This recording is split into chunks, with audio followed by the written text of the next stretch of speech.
원래 제목은 좀 길었어요. 부활의 변화된 삶과 의미. 아주 딱딱한 그 제목이었는데 제가 주보를 만들다 보니까 이 길은 거를 어떻게 너무 주제가 이게 제목이 길어서 주보에 실는 게 실력이 문제가 있어 갖고 고민을 하다가 그래 줄이자 이래 갖고 소리로 줄였는데 훨씬 또 좋은 것 같아요. 여러분도 그렇게 생각할 거라고 생각하고 보게 됩니다. 오늘 우리가 그 부활에 의해서 변화된 삶과 의미라는 제목으로 이렇게 보게 되는데, 그래서 우리가 부활에 관한 생각을 할 때 부활이 우리에게 있는 의미가 무엇인지 때로 보게 되면 그런 생각을 해요. 부활이 나와 무슨 상관이 있지? 예. 어, 오늘 20문제 중에서 한 문제가 그거예요. 부활과 나의 문제는 무엇인가? 한두 절로 간단하게 쓰시오 문제가 이제 있어요. 그래서 오늘 설교를 들으면 또 해당되지 않을까. 하나는 맞출 수 있겠죠. 그래서 정말 막연한 부활에 대하면 예수님 부활하셨다. 우리가 그럼 나와 무슨 상관이지? 좀 막연하게 생각될 때가 있어요. 그래서 우리가 오늘은 이제 부활에 관한 그리고 또 이런 생각을 해보게 되는데 먼저 중요한 거는 십자가를 통해서 우리에게 하나님께서 이게 우리가 이제 오늘의 주님의 부활과 관계해서 십자가를 통해서 우리에게 부활의 열매를 사는 우리에게 주시는 혜택이 있어요. 그래서 그 주님의 십자가가 중요한 것이 여러 가지가 있지만 피값으로 교회도 세우고 저와 여러분들을 새롭게 태어나게 한 것도 있지만 오늘 부활과 관계돼서 십자가에 놀라운 아주 그런 그 의미가 한 4가지 정도나 있고요. 그게 이제 이사야 53장의 말씀을 나누실 거고 그 다음에 또 보게 되면 부활이 우리에게 영향을 준 게 있어요.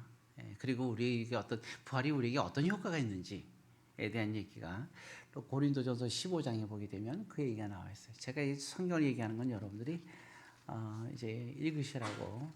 특히 이게 갱년기가 되면 잠이 안 오잖아요. 그럼 성경을 보면 잠이 잘 오니까 제가 이런 거 한번 또 읽어보시면 좋지 않을까 생각을 합니다. 그리고 나서 이제 마지막으로는 그러면 이제 이와 같은 부활의 큰 주님이신 은혜가 있는데 그러면 이렇게 우리가 부활의 시대를 살고 가는 예수님이 부활의 첫 열매고 우리가 이제는 부활을 약속받은 자들 아닙니까? 그럼 우리가 부활을 이제 약속받은 자로서 우리는 과연 어떻게 살아가야 되는지 그 얘기를 5가지 정도를 이제 말씀을 나누겠는데요.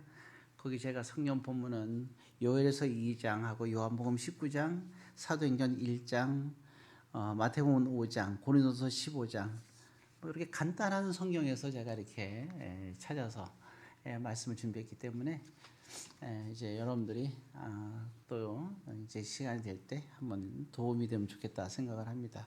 자, 그럼 이제 이 말씀을 다 이제 제가 이렇게 얘기하는 거는 이 말씀을 다 이 시간에 나눌 수가 없기 때문에 여러분들에게 말씀을 드리는 겁니다. 자, 그럼 이제 먼저 그래서 이게 갑자기 왜 이사야 53장을 꺼냈을까? 그것이 지금 보통 고난주간에 보는 말씀인데 이런 여러분 생각을 할 것 같은데 왜냐하면 이사야 53장의 십자가의 사건은 이게 우리 부활의 시대를 살아가는 그 부활의 그 예수님의 부활한 거가 직접 관계되어 있기 때문에 우리에게 중요한 거예요. 그래서 주님의 부활은요 십자가와 연관이 되어지는 거고 그래서 오늘 우리에게 그러면 어떠한 영향을 주는가 하는 건데요. 자, 먼저 보게 되면 이사야 53장을 이렇게 보게 되면 우리가 잘 아는 말씀이 있어요. 먼저 4절의 말씀을 이렇게 보게 되면 이사야 53장 4절에 보면 이렇게 나왔죠. 아까 우리가 읽었는데 그는 실로 우리의 질고를 지고 이렇게 시작합니다. 질고라는 것은 그래서 이 문제를 해결했어요. 그러니까 우리의 문제를 해결해 주시는 거예요. 부활의 시대를 살아가는 은혜의 시대를 살아가는 저와 여러분들은 주님께서 일단 우리의 질고를 해결해 주신다. 그래서 우리가 여러분 사람을 의지하면 안 되고 하나님을 의지해야 됩니다. 우리가 교회 안에 있어도 교회 성도를 의지해서는 안 되고요. 하나님을 의지해야 됩니다. 사람을 의지하면 시험에 들기 마련이에요. 신앙생활은 하나님을 의지하는 사람들이죠. 하나님을 사랑하고 하나님을 경외하고 그리고 하나님이 기뻐하시는 삶을 살기 위해서 모인 곳이 성도들이요 교회인 거죠. 그래서 항상 우리가 볼 때 정말 그 주님은 우리의 질병과 고통을 해결해 주셨다. 그래서 우리는 주님께 의지하면서 주님께 기도하며 살아야 돼요. 그리고 늘 항상 우리 그렇기 때문에 이 문제를 주님께 맡기고 우리는 늘 감사와 기쁨이 있어야 됩니다. 그래서 우리 성도들은 적어도 성도라고 하면 비록 질병과 고통이 우리가 온다 하더라도 주님께서 해결해 주시니까 주님께 정확하게 맡기고 그리고 항상 우리는 서로를 바라보며 우리가 이 세상을 살아갈 때 교회에서부터 우리는 훈련장이에요. 여기가 교회가. 그래서 먼저 이 교회에서 우리는 감사의 훈련을 해야 돼요. 그리고 기뻐하는 훈련을 해야 됩니다. 예, 질병과 고통을 얘기할 게 아니라 근데 그건 기도 제목이에요. 그래서 우리는 당당하게 기도 제목을 얘기하는 거예요. 기도 제목을 왜 얘기하느냐? 네가 나 알아줘 이게 아니라 하나님께 같이 기도해 달라고 얘기하는 거거든요.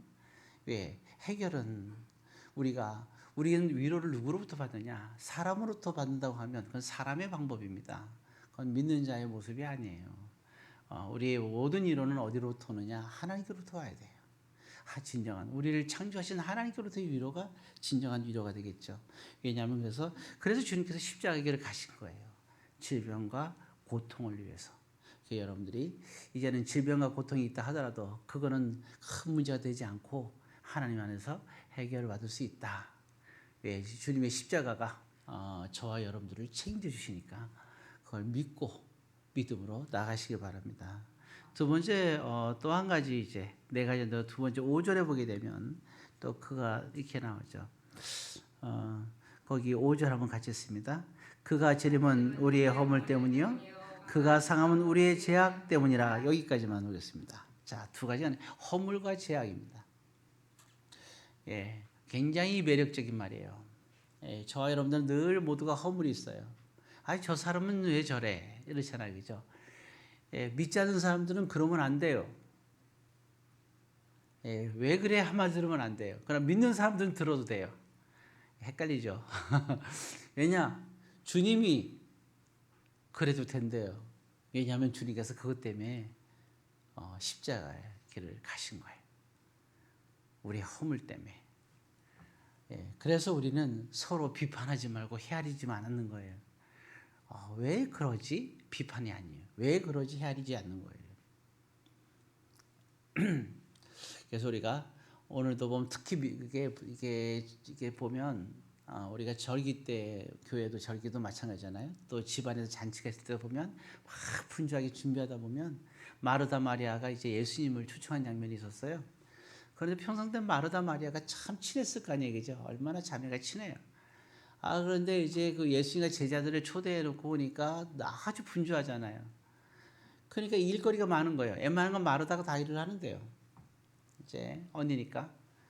이달은 이제 손이 바쁘니까 예수님한테 일러요. 예수님하고 같이 있을 짝 달라붙어갖고 말만 듣고 있으니까 이제 마음이 상했어요. 야, 나는 일하는데. 그래서 예수님한테 한마디 하죠. 뭐라 그러냐면, 아니, 예수님, 지금 내가 이게 바쁜데, 좀 저기 동생을 좀 이렇게 좀 나랑 도와서 일하게끔 해주세요. 예, 참. 그러니까 예수님께서 한 말씀을 하시죠. 차라리 음식을 조금 하더라도 내 말을 듣는 게 귀하다. 이렇게 얘기를 하시거든요. 우리는 때로는 정말 중요한 걸 놓칠 때가 있어요. 오늘 우리가 부활절 할 때도 또 우리가 식사 준비나 아니면 또 우리가 성경 이런 공부나 이런 것도 성경 대회도 마찬가지거든요. 이런 모든 것이 때로는 부족하고 연약하지만 정말 그게 최선을 다하는 게 중요하고 또 이렇게